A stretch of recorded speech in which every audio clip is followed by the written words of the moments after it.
Welcome to Strip Coverlet, where we squeeze the bigger picture out of literature. I'm Adrian Ford, and we are here for a poetry discussion. As it is Monday, we have videos Mondays, Wednesdays, and Fridays here and on my personal channel. But here, Mondays are for poetry. And this week's poem comes to us from the hallowed grounds of the Emily Dickinson collection. As always, if you are here by chance, not by purpose, then it helps me out if you hit that subscribe button. And if you want to help me out even further on this channel, hitting the like button always helps me help me out in the algorithm. Today's poem is known as Success is Counted Sweetest. It comes to us again from Emily Dickinson. Emily Dickinson did not title her poem, so it is known, of course, by the first line, and it reads as such. Success is counted sweetest by those who never succeed. To comprehend nectar requires sorest need. Not one of all the purple host who took the flag today can tell the definition so clear of victory.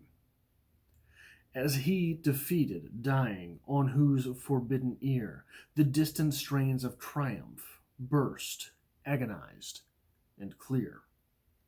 Read it one more time through. Success is counted sweetest by those who never succeed. To comprehend nectar requires sorest need. Not one of all the purple host who took the flag today can tell the definition so clear of victory as he defeated, dying, on whose forbidden ear the distant strains of triumph burst, agonized and clear. A whole lot of terms of finality, right? You have there in that first stanza, success is counted sweetest by those who never succeed. Never, a term of finality, not those who did not succeed. We're not talking about those who failed something. We're talking about those who never succeed. But we are almost immediately countered by that second stanza, which brings it very personal, something very finite. Those who took the flag today. Not one of all the purple host who took the flag today. This isn't a term of finality. This is a term of the finite. This is a term of something immediate. This is a term of something that happened today. Not one of all those people who did this today. But then the example from today is immediately returned to an example of finality in the next stanza, where that finite term is replaced again with the infinite, with the final, the one and only, as we find out that not the defeated is not simply defeated. The defeated herein is dying. So we have those who never succeed and those who are dead. They're one and the same in this poem. Those who never succeed, and as he defeated, dying, on whose forbidden ear the distant strains of triumph burst, agonized and clear. This sorest need, which is implicated by that finality, suggests that those in question begin to define themselves by the desires inverse, right? Does that make any sense? To say it another way, so just stick with me for one more reading here, and I will try to pluck out what we're looking at. Success is counted sweetest by those who never succeed. To comprehend nectar requires sorest need. Not one of all the purple host who took the flag today can tell the definition so clear of victory as he defeated, dying, on whose forbidden ear The distant strains of triumph burst, agonized, and clear. So, those who want the nectar do not win. I am not a winner. I am, therefore, a loser. It is suggesting that the individual laying in the dirt and dying in this poem needs to define himself by the loss as a whole. Needs to define himself not as X, Y, or Z, but as a loser, someone who does not ever succeed. It's very grandiose. Sounds very grandiose. We're talking about people in terms of finality. We're talking about people in terms of definition. I am definitionally this. I am definitionally this because I am not that. But because it's so grandiose, it sounds almost like a eulogy, not a poem. A poem, poems are like mental tools. They're mental tools that we can use to fix ourselves up when we have broken down parts of our humanity.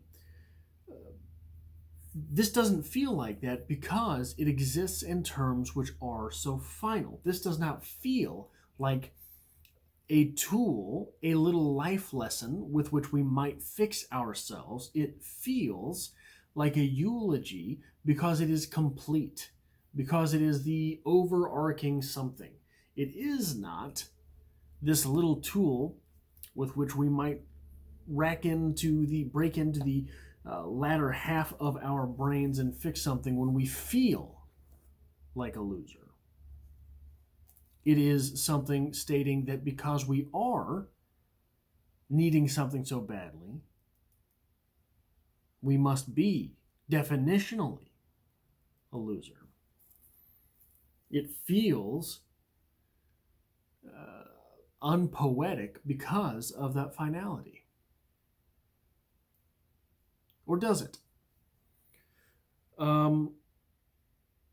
We pass all sorts of little definitions onto ourselves all the time. We just accept them about ourselves. We say something and accept it. We pass these little definitions onto ourselves and accept it about ourselves, and then we continue by not questioning it, by just having that thing be true. And it can be true because it's our own definition of ourselves. For example, I am not a social person. Or might I be a social person, but I have just passed this judgment on to myself and accepted it, defeated and dying, and on these forbidden ears, the distant strains of being social burst, agonizing, and clear.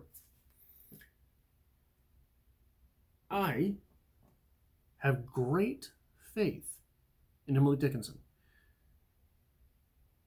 Because of that, I am not willing to accept this poem as simply something very definitional, very eulogy-like, very, cut and dry. This is what it is, right?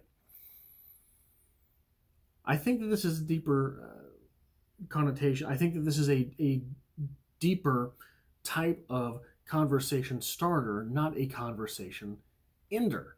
This is not meant to end things, despite the fact that there are so many terms of finality in this poem.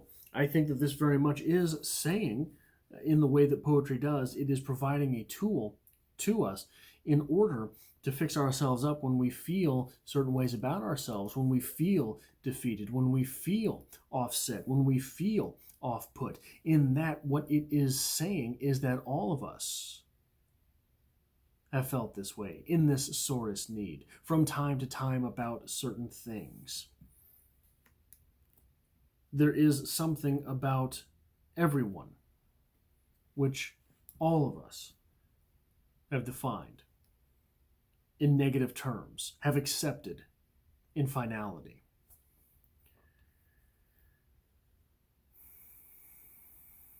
And I think this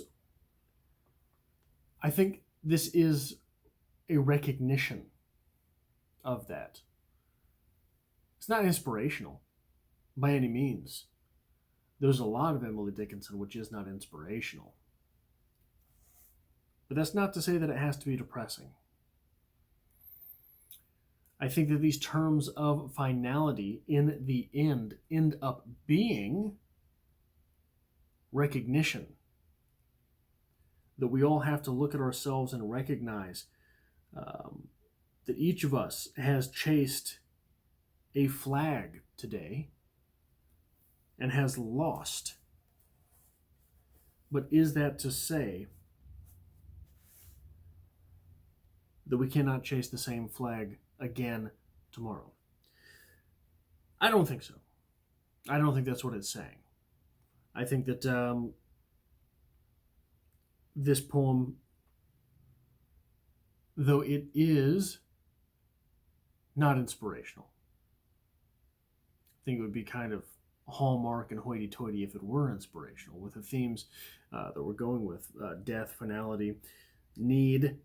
Need is very serious. Requires sorest need, not sorest want. So when we look at these things,